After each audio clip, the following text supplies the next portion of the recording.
Hey, there's a topic that I want to bring more attention to. We talked about Kratom on This Week in Pharmacy, which was just this past Friday. But my team of resource distributors, as well as marketers and educators, and all of this facilitation that you bring, Josh and Steve, welcome back. It's so good to see you. Good to see you too, Todd. So, Cannabis Pharmacy Network, we're going to be digging deeper into cannabis and CBD, specifically around disease states where it really makes sense, where we're already seeing a lot of feedback from our medication experts, our pharmacists out in the field, out throughout the nation. But there's other supplements that we're super curious about: kava, kratom, the psychedelic world, and Cannabis Pharmacy Network is going to continue to do nothing but network with people throughout the nation that we trust. One of those people is Dr. Christopher McCurdy. Christopher, it's so good to see you. Thank you. Thanks for having me here. I'm excited to share some information with all of you. Yeah, and like I said, this is the beginning. This is not the catch-all. We would have to be here for hours and hours talking today. So this little 20-minute, 30-minute discussion is just a highlight. It's also a call to action. Everyone listening, pharmacists out there, if you understand Kratom specifically, if you've heard more about it, if you're curious about it, if you want to work with the Cannabis Pharmacy Network, please reach out to us. This is why the Pharmacy Podcast Network is 15 years in the making, the most successful podcast network in the entire healthcare industry dedicated to pharmacists. It's because you pharmacists continuously drive information through this network for other pharmacists and technicians and also business professionals. That's another important part, an aspect of this, Josh and Steve, is the fact that we can find, research, and then source credible products that we believe in. And that's been a missing link to this relationship through the Pharmacy Podcast Network. Tell us just a little bit, just for the new year, about the Cannabis Pharmacy Network and what your mission is, Josh and Steve. Hey, Todd, thanks so much for having us on. Dr. McCurdy, thanks for joining us as well. Really excited to have you share with some of our pharmacists and some of the listeners out there.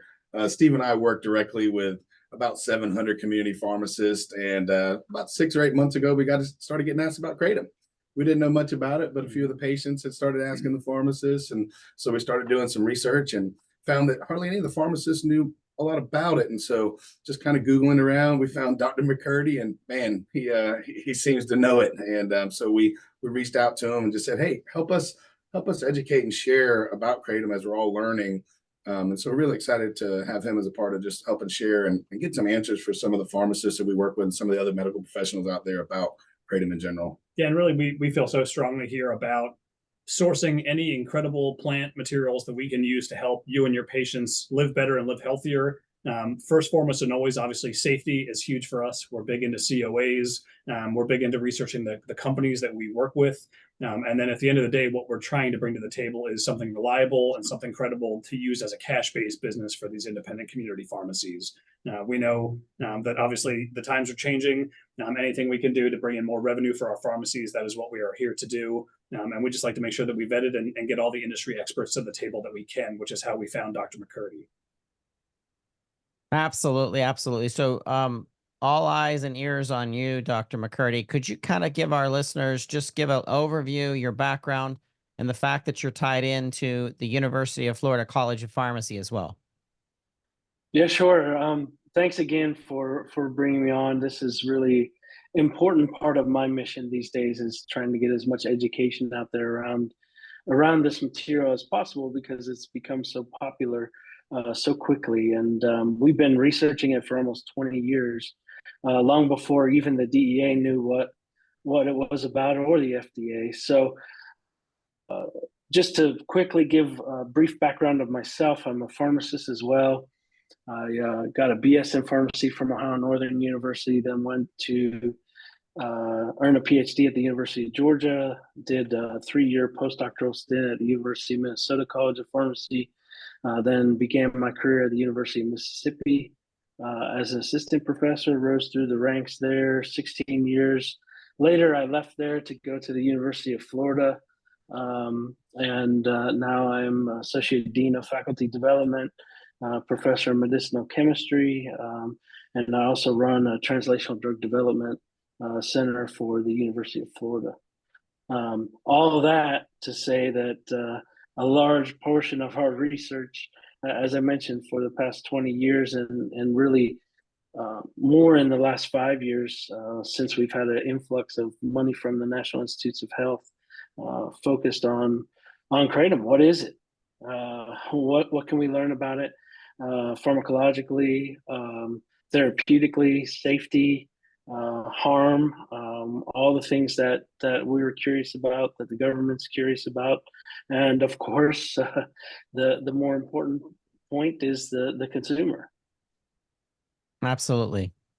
Yeah, we want to bring this education of pharmacists, but then continue to push specific to conditions, specific to treatments that can be used as substitution of something else or in conjunction with something. There was a article that came out through JAMA Network. It was just published on January 26th of 2024, and it was in the substance use and addiction section of the network of the publication. It said ecological momentary assessment of self-reported kratom use effects and motivations among U.S. adults. And we've talked about this research that has come out recently.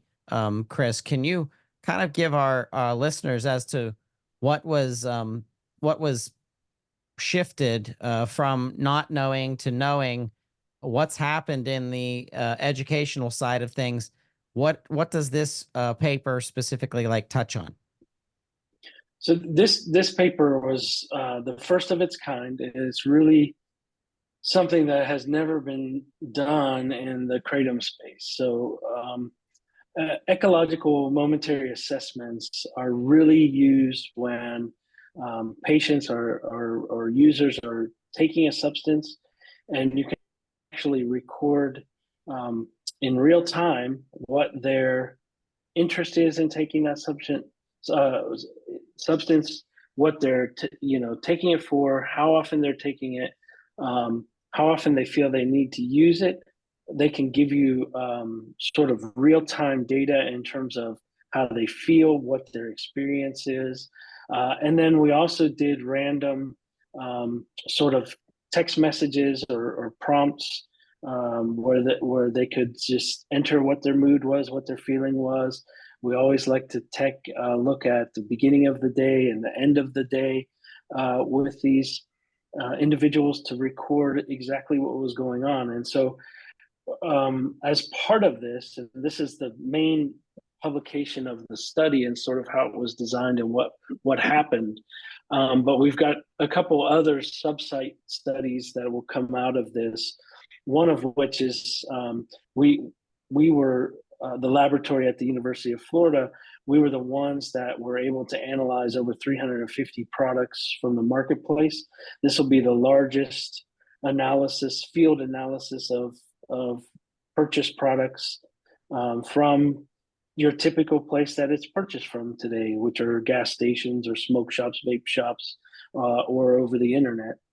And so to have that large of a sample size to analyze, compare, contrast, and really dive into what the chemical components and constituencies are is another paper that'll be coming out in the near future.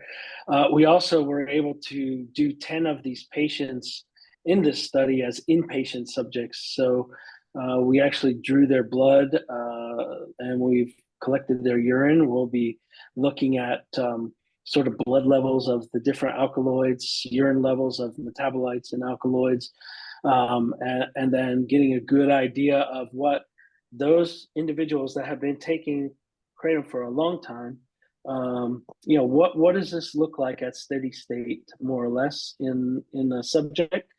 Because most all of the data that's out there these days has been acute, and it's been in animals or even some of the human trials that have been done that haven't been published yet. Again, were acute settings. So people took single doses animals received single doses, and we looked at pharmacokinetics and behavior after that. So no one has caught it in the real world scenario like this paper has. And it was, I think, important enough that even the Journal of American Medical Association realized they need to get some education and information out to medical practitioners. And this was sort of a surprise to us that they actually were interested in this paper, but I think it also shows you the relevance of what's happening right now and understanding what's there.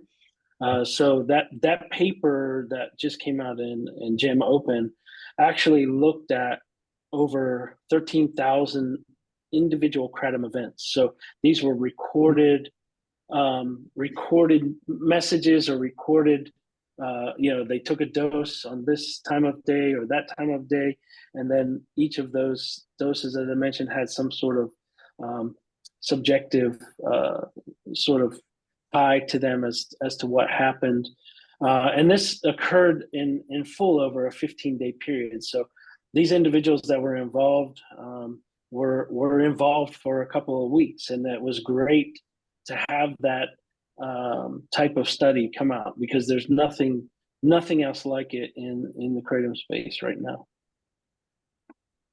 So we know just from light reading as well as reference from the team at the Cannabis Pharmacy Network that kratom is a tropical tree. It's native to the Southeast Asia area, and the consumption of the leaves produce stimulant effects in those low doses, but then sedative effects in high doses. Can you talk to us about the two major psychoactive ingredients in kratom and kind of describe that to the listeners? Sure. So I think what's important right now is that we have studied as a scientific community, and the emphasis has been placed on these two compounds, one of which mitragynine or mitragynine, depending on if you like tomatoes or tomatoes. It's basically the same compound. It's the major alkaloid that's present in the plant. And in general, when we see plants, pharmacognosists would tell you that if there's a very abundant chemical in that plant, it's probably the active component. And so also, since it's the most abundant component, it's the most easily purified and sort of quantified. So we can get, our lab generates several grams of that per week, extracting from leaf material. And that's been the major focus of studies. I would say 90+% of the literature studies have focused on this single alkaloid, and that single alkaloid has been completely removed from the whole plant material. So no one is taking the single alkaloid. Everyone's that's taking kratom products is taking a full plant product. And so it's important to have that sort of as a reference point. We're looking at this what I call complex symphony orchestra of a plant that has many different alkaloids within it, the major one being this mitragynine. And we take it out and we listen to it at full blast, and forget that it's in concert with all these other alkaloids. And the other alkaloid that's received a lot of attention, but much less than mitragynine, is actually its metabolite called 7-hydroxymitragynine. And so just to give you a quick chemistry pharmacology lesson, what we see is mitragynine interacts with opioid receptors, it interacts with serotonin receptors, it interacts with adrenergic receptors. And so you've got a molecule that's got complex pharmacology just in itself. But when it's metabolized by the intestine and the liver by cytochrome P450-3A4, it actually converts into this 7-hydroxy metabolite, which has only opioid receptor activity. And it has very potent opioid receptor activity. But the good news is there's only a small amount that is produced by metabolism. And what's been interesting in the literature and what has shown is mitragynine actually has the potential to serve as a single chemical treatment for opioid use disorder. And so when you put these things together, it's very possible that the mitragynine, which is in much higher concentration, is canceling out the effects of the 7-hydroxymitragynine when it's present together. We don't know what ratios. We don't know very much of the science in that detail, but we also know that there's at least 3 or 4 other alkaloids that are important that haven't been really detailed and published on very much. And those compounds are sort of the second, third, and fourth most abundant alkaloids in the plant. And as I said, we've had a spotlight on those 2. But we're going to start seeing data emerge on these other ones, one of which is called speciosialatin, that interacts with opioid receptors as well as adrenergic receptors, and again can be an interesting treatment for opioid use disorder itself. And then there's a couple other molecules, painanthine and speciogynin, that look very similar to each other and have high affinity at serotonin receptors. And so this could be where some of the mood elevation and sort of stimulant effects are coming from within the plant. So it could be the adrenergic and the serotonergic components, but there's a lot more than just the 2 compounds that everybody has been focusing on for the last few years. What about the effects, Chris? Can you go into some of the low dose and then higher dose effects that have been documented? Yeah. So what we've learned from a lot of interviews with human subjects is that less is more in the case of kratom. And so individuals that seem to be benefiting at the greatest degree from this plant are taking low doses. They're taking less than 2 grams or 3 grams at a dose. Some are taking 500 milligrams in a dose, and I'm talking about just bulk leaf powder, which there's several forms of kratom available. We should touch on some of that as well. But really, people that are taking capsules or people that are taking powdered forms, they're trying to keep their use down. They're using, like I said, anywhere from 500 milligrams to a few grams per dose. And when you start to get to those levels, you're getting some reports of pain relief, particularly chronic pain relief. You're getting reports of increased activity. So whereas many of these individuals might have been taking opioids before opioids or depressants, they sort of, take care of the pain, but you also don't feel like doing much of anything. And we've had many emails and many conversations with individuals that say kratom was the first thing that actually touched on their pain, but also got them to carry out their daily job or their home duties, and be back engaged with their families and feeling good about contributing like they would have before they had chronic pain.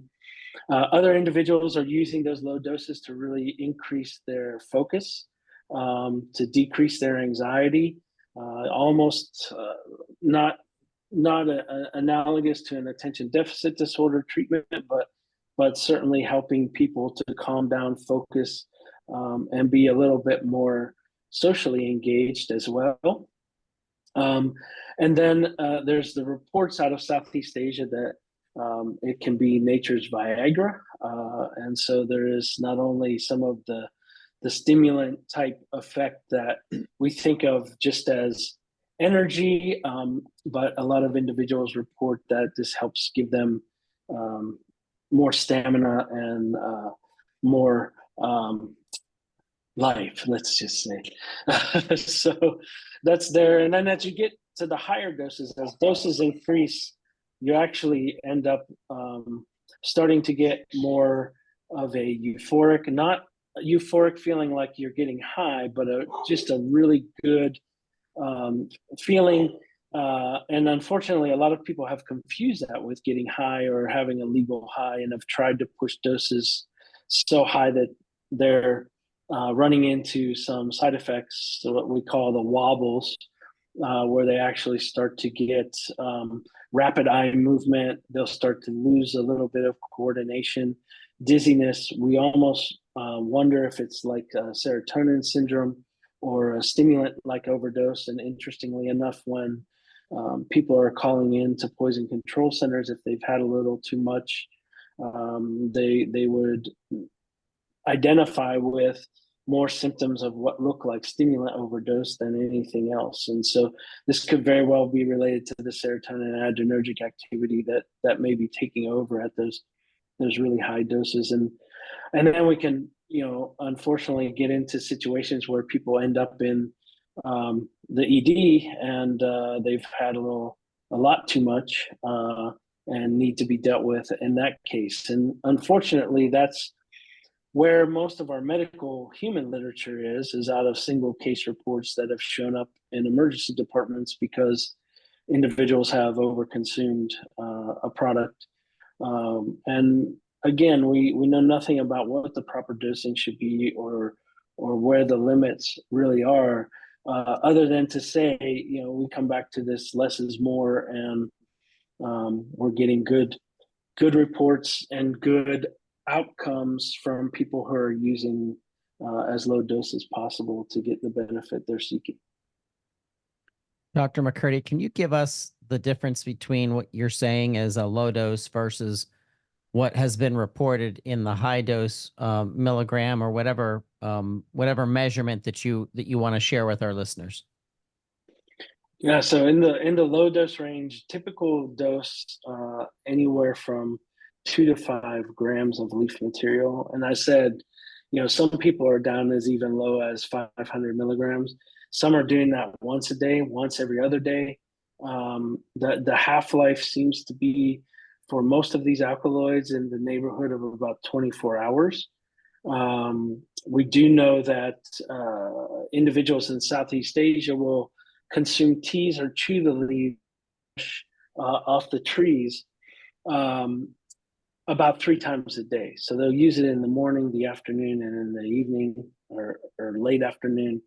And again, it's more or less for that stimulant effect, that being able to work out in the hot sun, or laborers. This is all in rural parts of Thailand and Malaysia, and actually where the border of peninsular Malaysia and Thailand meet is sort of ground zero for where this tree originated from. And so that's pretty much in line. The use of the traditional methodology is pretty much in line with these lower dose experiences that we hear about in the United States, with these 500 milligrams to a couple of grams in a single dose. Some people are pushing as much as 5 grams, and we would still consider that to be sort of in the normal range of responsible use, although we don't really have a definition scientifically of what those ranges are. I have had emails from individuals that are taking 90 grams a day in divided doses at 30 grams a shot.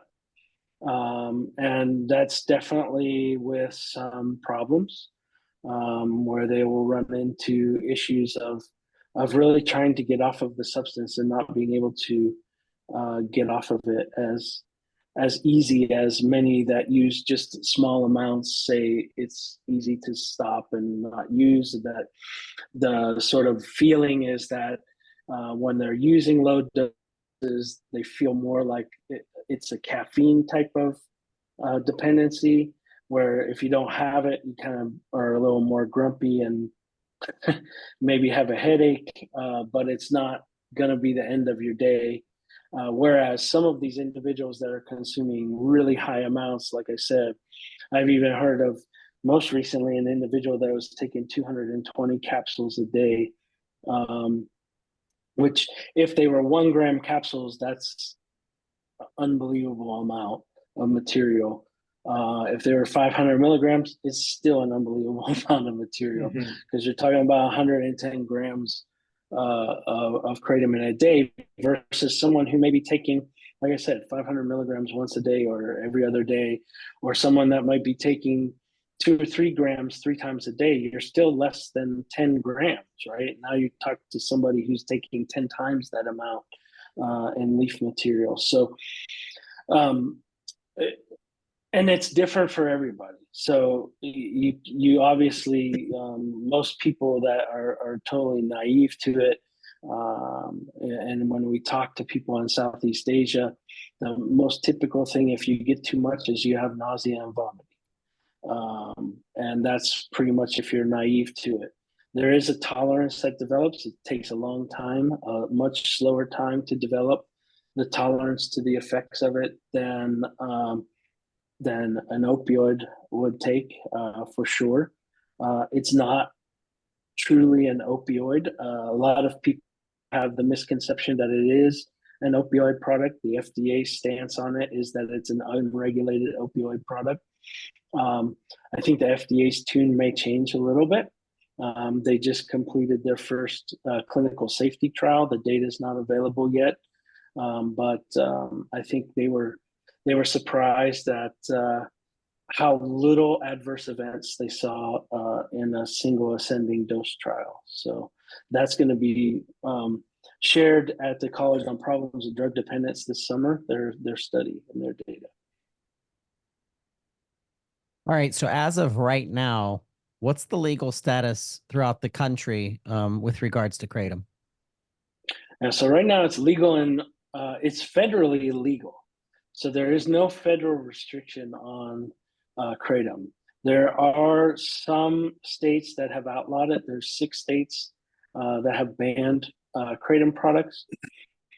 There have been many other states that banned Kratom products, but they've also been states that have listened to the science and started to see what's happening, and they've reversed those bans to provide individuals with access again.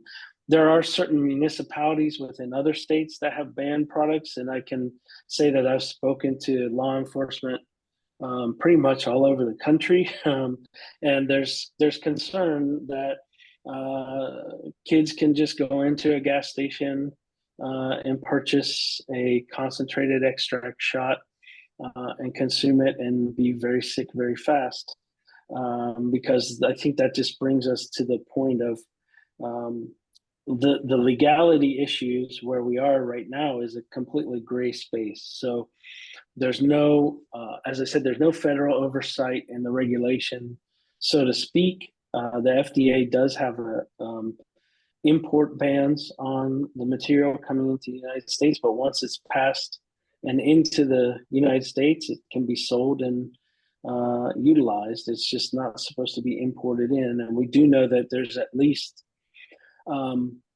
this is pre-COVID numbers. In 2019, we knew there was about 2,000 metric tons per month coming into the United States. And we know based on sales today that that's much greater. We have an estimated predicted population that's using around 15 to 20 million individuals. The Kratom industry is worth billions of dollars.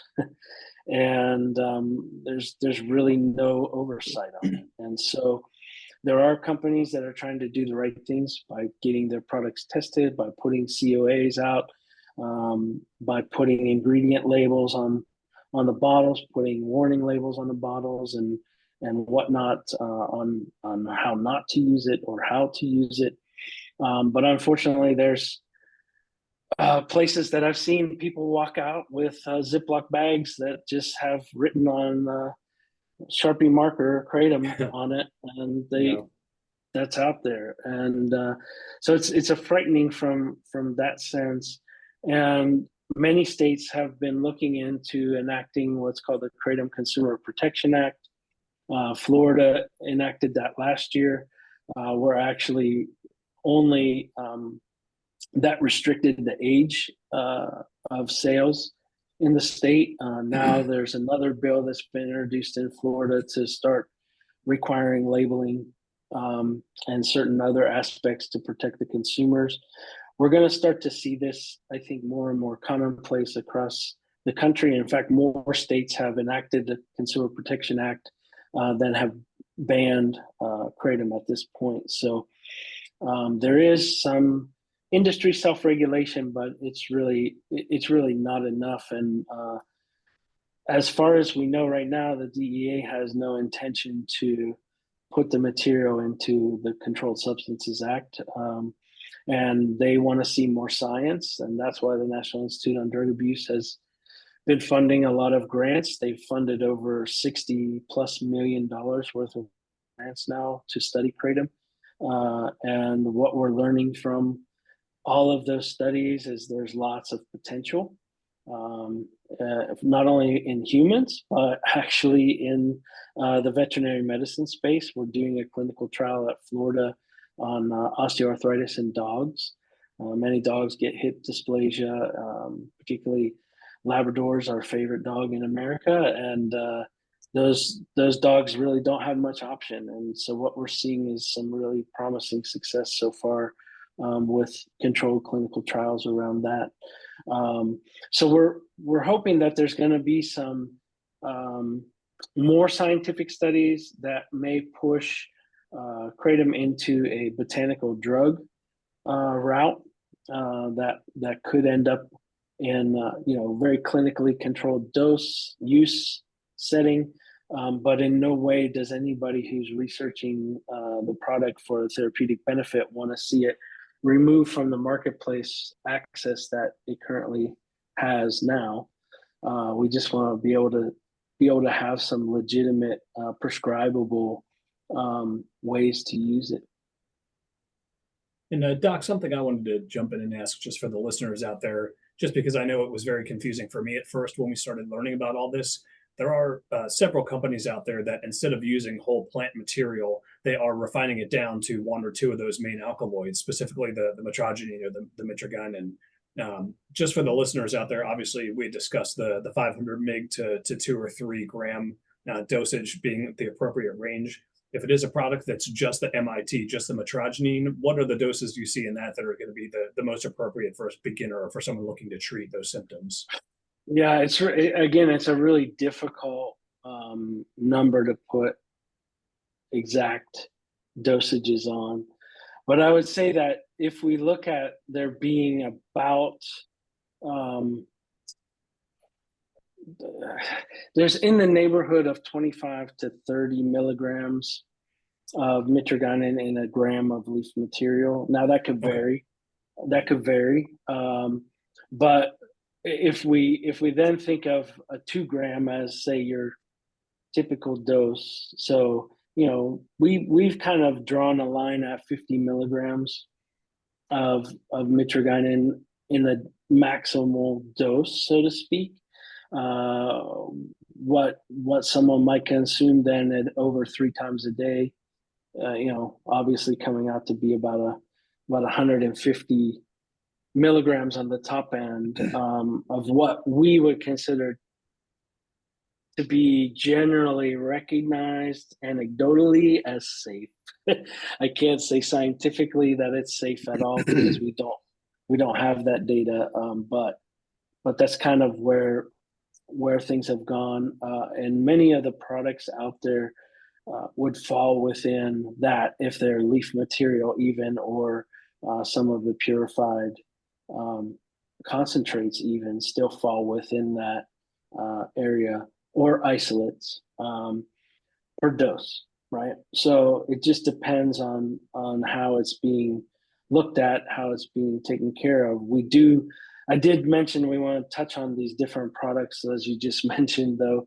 So we really have the leaf material that's very finely ground powder that can be used bulk or encapsulated. There's tablets that are available as well from the whole leaf material. Then there are extracts, and the extracts really tend to remove much of the plant material and focus on having mostly alkaloidal content. So all those different chemicals I was talking about earlier, of course, the mitragynine or mitragynine in there, the 7-hydroxy, the other compounds that would be available in that. And what you start to see is those products start to vary from being sort of less concentrated to super concentrated. And then to get them super concentrated, sometimes they have to be put into different solvents like ethanol or things that will change the absorption properties or the exposure properties so that, even though it's concentrated and you're getting more, you're actually having a way that is more solubilized and more freely absorbed into the blood, which also gets us into a higher risk of something harmful happening or danger happening faster. It's not as easy as sort of the more controlled, defined doses that we can be aware of. So there is this very different product landscape out there. I would say and recommend no one ever, as their first experience, try a concentrated extract, just because that's like having your first experience with alcohol, taking a shot of Everclear, versus having a beer, with your buddies. It's a very different experience, and so those are the kind of things that we talk about, particularly naive users or people that will be starting out. As lowest is best. Yep. All right. So Josh and Steve, we always want to lead with science. However, there's always the first organizations and people and people that study that are out there actually able to obtain and try out such products. Talk to us about, Cannabis Pharmacy Network has always been innovative. You've always been able to bring high quality products to people that wanted to assess, try, and even stock for those areas that it's really working, especially the condition that it's working in. But where does the network stand right now with Kratom? Are you getting close to choosing a product or a service to be able to start out with? Well, it's been about 8 months or more we've been looking. I will say that we're really excited about leading with the same thing we do with our cannabis products, investigating the manufacturers, creating a relationship with them, making sure all the products have a COA, have a lot number, have an expiration date. We work with over 25 manufacturers currently with over 300 SKUs as a company. And we're bringing on probably 2 or 3 Kratom manufacturers. Those 2 also fall into the same guidelines that we have. Just like Dr. McCurdy was talking about, there'll be low dose products that'll be easy to kind of start with for most beginning users. And we're just excited about something that's new into the space, because back in 2017, nobody was selling cannabis inside the pharmacies either. We were some of the first people that walked into pharmacies trying to teach them about CBD and these products. And so no different. I'd ask the pharmacists and listeners out there, if you've got questions, reach out to us. If you want to try a sample of some of the products, reach out to us. We're here to try to open the conversation about Kratom and Kratom and make sure that the pharmacists know that they can get questions answered or a tested quality product. Dr. McCurdy, this is just the start. We expect to have you back on many different discussions as we move forward with more education that we start to apply to different conditions, different disease states, and where Kratom can best be leveraged, as well as a mix of things where I see in the future. I see a pharmacist really being able to customize therapy depending if you're having sleep issues, you're having pain issues, you're nervous disorders, senior care. So we're going to be very curious and very open to having you back, Chris. We really appreciate you being here. Yeah, thank you all for having me, and I'm happy to come back anytime. Hopefully, as the science keeps moving forward, we keep having more information to give you as well. Absolutely. Josh and Steve, thank you again for bringing us such a great resource in Dr. McCurdy and referenceable, and we're always educating. We're always seeking. We're always very curious, and we want to uncover everything that we can for our pharmacists out there, because we know pharmacists are trusted throughout their communities, and we want pharmacists to be packed with information. So I want to thank you both for doing this today. Thanks, Falk. We appreciate you guys. Thank you, Doc. We'll see y'all soon. And listeners, thank you for listening. If you have anything on Kratom that you'd like to send to us and or be a reference for, please reach out to Pharmacy Podcast at pharmacypodcast.com. And with that, we'll talk to you guys soon. Thanks, y'all. Have a great week. Thanks, Doc.